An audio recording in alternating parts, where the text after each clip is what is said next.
আপনি যদি বাংলাদেশের মানচিত্রের দিকে তাকান, বাংলাদেশের মানচিত্র তিন দিক থেকে ঘিরে রয়েছে ভারত।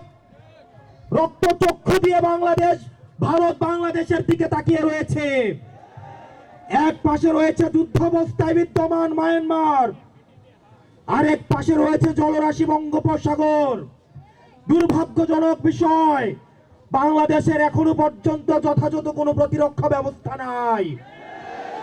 যেখানে ভারত S-400 আয়রন ডোম রয়েছে, আমাদের কোনো এয়ার ডোম নাই, আমাদের কোনো আয়রন ডোম নাই, আমাদের সাবমেরিন নাই, আমাদের I-to-I air two air missile নাই।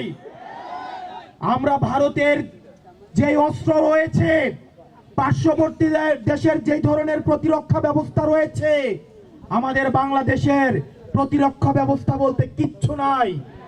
আমরা কথায় কথায় ভারতের সাথে আমরা যুদ্ধ ঘোষণা করি, মুখ দিয়ে যুদ্ধ হয় না।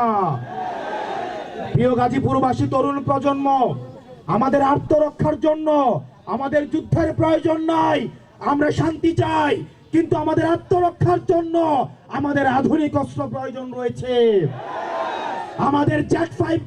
আমাদের জেট বিমানের প্রয়োজন রয়েছে, আমার আধুনিক সাবমেরিনের দরকার রয়েছে, আমাদের অতি দ্রুত আয়রন ডোমের দরকার রয়েছে।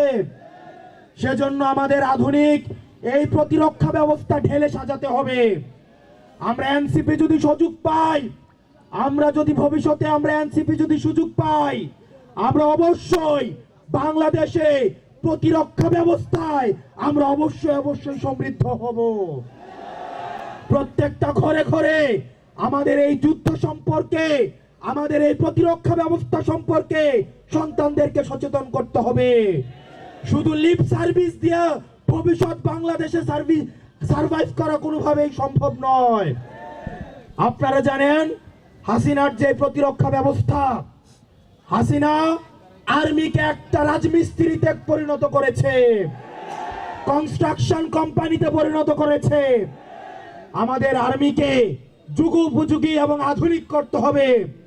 সেটির জন্য আমাদের সেনাবাহিনীর যথাযথ এবং বিশ্বমানের প্রশিক্ষণের মধ্য দিয়ে, বিশ্বমানের অস্ত্র দিয়ে, বিশ্বমানের প্রযুক্তি দিয়ে আমাকে এই সেনাবাহিনীকে ভবিষ্যতের বাংলাদেশের প্রতিরক্ষার জন্য প্রস্তুত করতে হবে।